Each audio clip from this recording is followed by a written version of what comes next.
Buon notte. Now, you might be wondering why TEDx asked an American guy to come down here to Curaçao to tell all of you about Curaçao. If you're wondering that, it's a good question. So let me tell you a little bit about my Curaçao story. I first heard of Curaçao when I was about 8 years old, and I made a new friend, a guy named Alaric, who moved to my hometown in New York. And Alaric and his family were from this island that I was pretty sure was called Carousel. You know, like a carousel. And it would be a couple years before I figured out that the place that I always saw on maps down by Venezuela that I thought was called Curaçao was actually the same island. So anyway, you know, Alaric moved away. We lost contact. And so about 20 years later, we reconnected on Facebook. And Alaric asked for my help. He was working on this project, really big project. This idea was that apparently there's a massive refinery in the middle of the main harbor in Curaçao. This is me a couple years ago when I didn't know this stuff. And they had this crazy idea to turn it into an eco-city. And so he asked if I was interested in helping. And so by this point, I worked on President Obama's campaign and spent quite a bit of time organizing. And I also, I was studying city planning at MIT. So it was right up my alley. I said yes, and I came to the island, spent 6 weeks here in 2011, volunteering for Greentown Curaçao. So the more time I spent on the island, my interest started to shift beyond just Isla and Skotaghat. And I really, you know, I wanted to get to know Curaçao more. I wanted to see the island as much as I could through the eyes of the locals. So, you know, if other tourists are getting steaks at Brakabut Mai Mai, I was down at Nauki's, getting the carco with, frankly, the first time, a little too much of Madame Jeanette. Wasn't quite ready for it, but so anyway, you get the idea. You know, I wasn't at Reef Fort. Instead, I was actually right here in Marie Pompoun. I spent some time getting to know the neighborhood and you know, really wanting to get to know the barrios around Curaçao. Misa que me nunca tabaita yu Curaçao de verdade como Bosnan.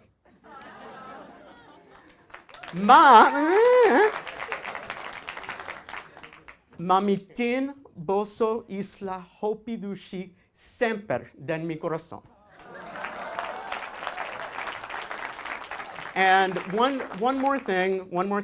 I don't like to brag, but I make the best keshiana in the state of Connecticut. So if you come visit, you know, there it is.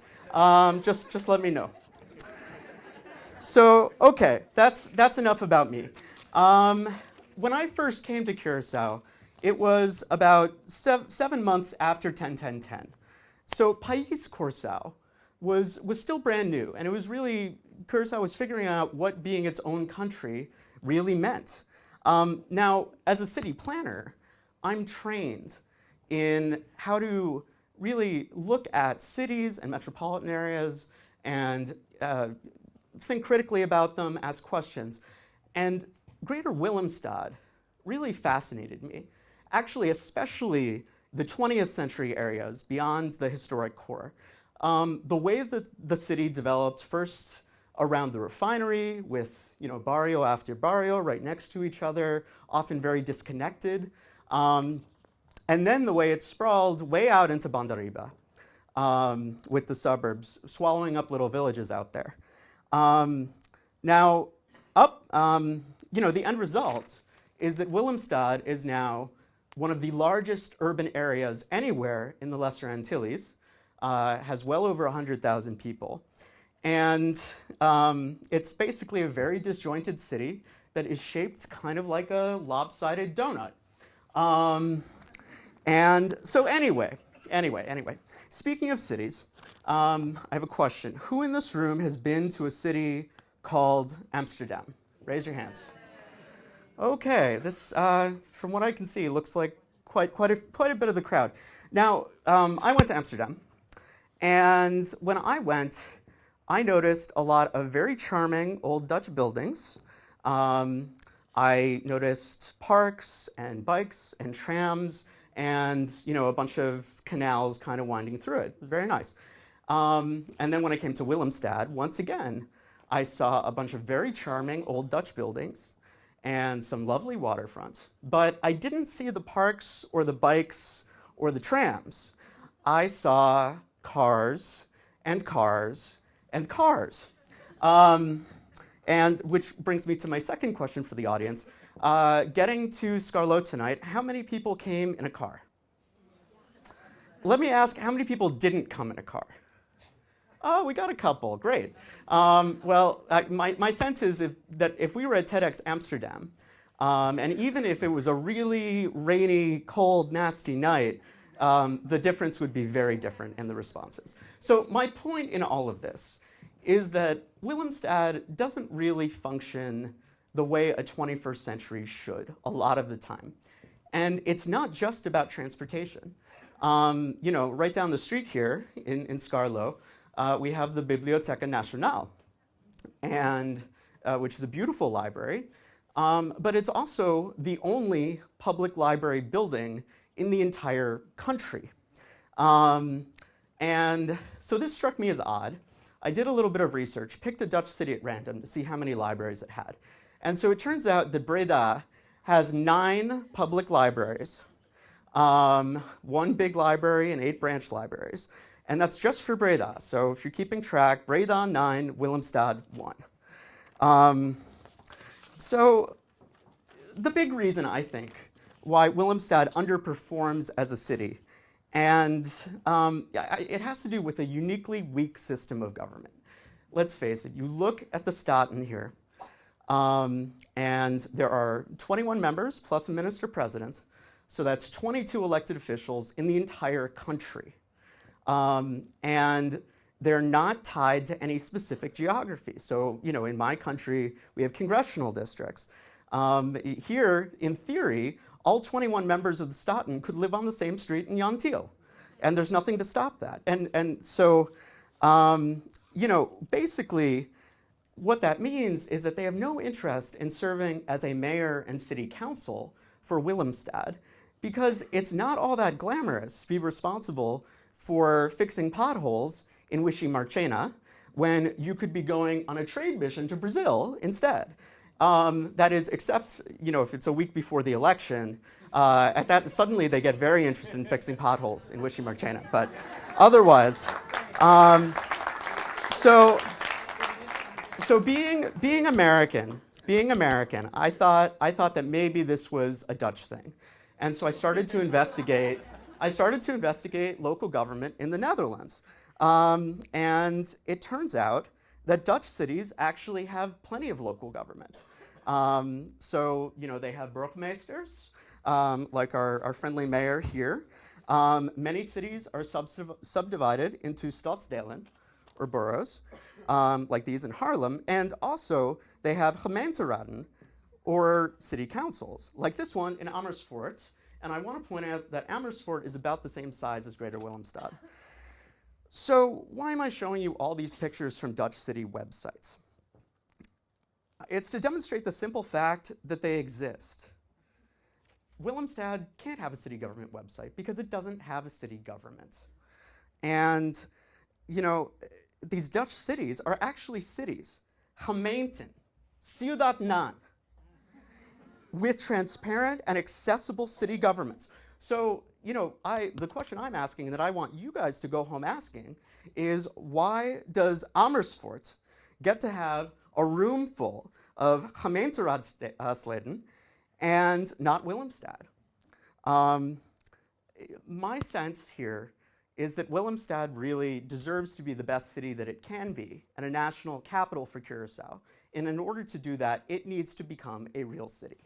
So one last point before I make my proposals and then close.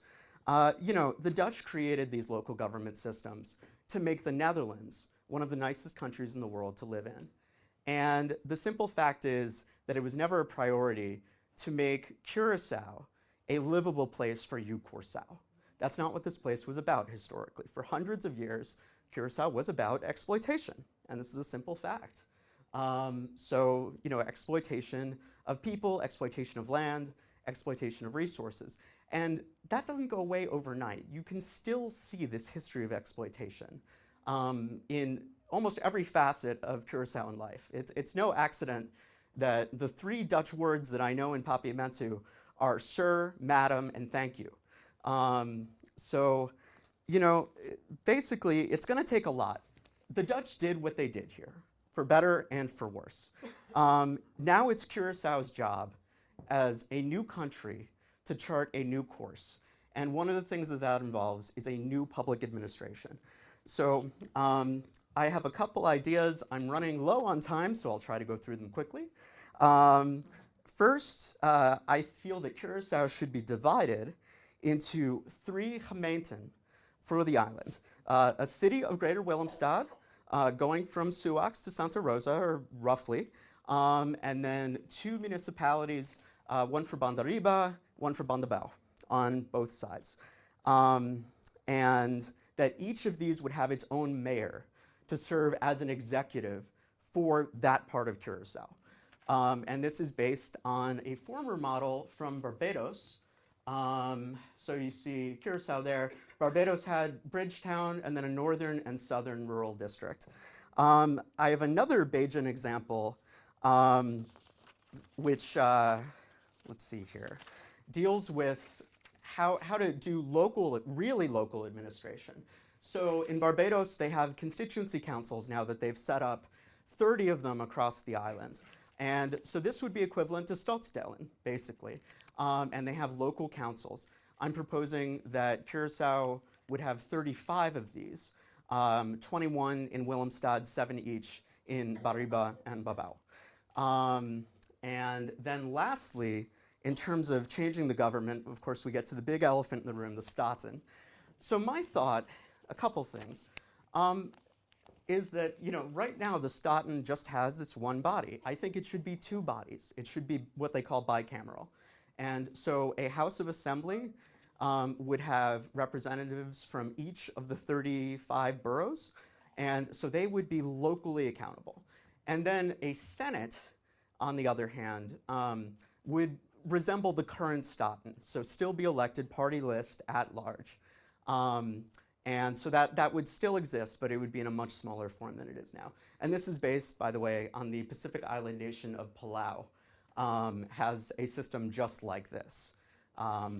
And so, in closing, I mean, so what does all of this mean, all these little ideas I put up? Well, to me it means that Mrs. Martina, the next time she's driving down Cerro Fortuna Weg and she hits the monster pothole for the 15th time, and she's really just about had it, then now she has a bunch of people she can call, right? She has a local assembly person, she has a mayor who's in charge of the area, and she has, who am I missing?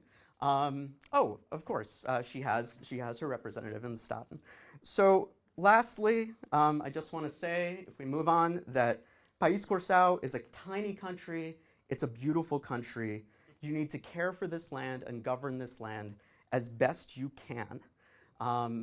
Especially, as best you can. Yeah, I know, I'm late. Because, I'm finishing, because there's going to be a new generation of Muchanan coming, and they should also be able to have a lovely ride on this douchey carousel. That's a danke.